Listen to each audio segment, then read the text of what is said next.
Hi, I'm Meredith from Graco. I'm going to show you how to install your Premier Forever DLX Extend2Fit SnugLock 4-in-1 car seat featuring anti-rebound bar, forward-facing, using LATCH. First, start by removing your infant supports. The infant inserts can only be used in rear-facing mode, so store them away. Next, remove the anti-rebound bar using the gray buttons at the front of the seat.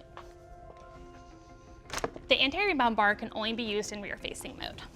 Make sure that your extension panel is stored in position 1, as it can only be used in rear-facing mode. Remove your tether strap from the storage location on the back of the car seat.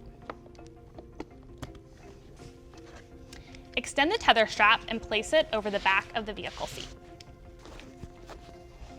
Remove the lower anchor strap from the storage location. Do the same on both sides. Make sure that the lower anchor strap is routed in the forward-facing belt path marked with the orange label. Next, adjust the recline using the handle at the front of the seat. Place the car seat in recline position 5, which is marked with an orange label. Make sure the base of the car seat lies flat on the vehicle seat and make sure at least 80% of the base is on the vehicle seat. Do so by checking the orange label at the front of the car seat.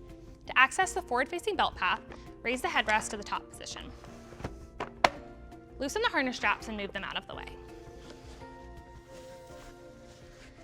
Unsnap the top seat pad and move it out of the way.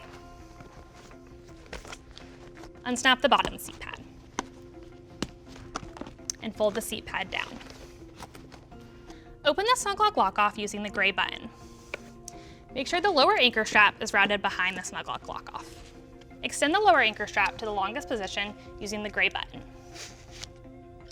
Attach the lower anchor connectors to the lower anchors in your vehicle. Do the same on both sides. Press down in the center of the seat and pull on the free end of the lower anchor strap to remove slack. Once you've removed slack, close the SnugLock lock-off. Attach and tighten the tether on the back of the vehicle seat. Test for tightness at the forward-facing belt path. The seat should not move more than 1 inch side to side or front to back. If it does, open the SnugLock lock-off, remove more slack, then close the lock-off and test for tightness again. Reattach the snaps on the seat pad.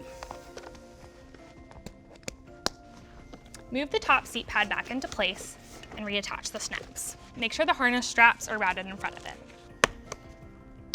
Move the headrest back to the proper position for your child. Now you're ready for your child. Check for proper harness height. Straps should be at or just above the child's shoulders for forward-facing mode.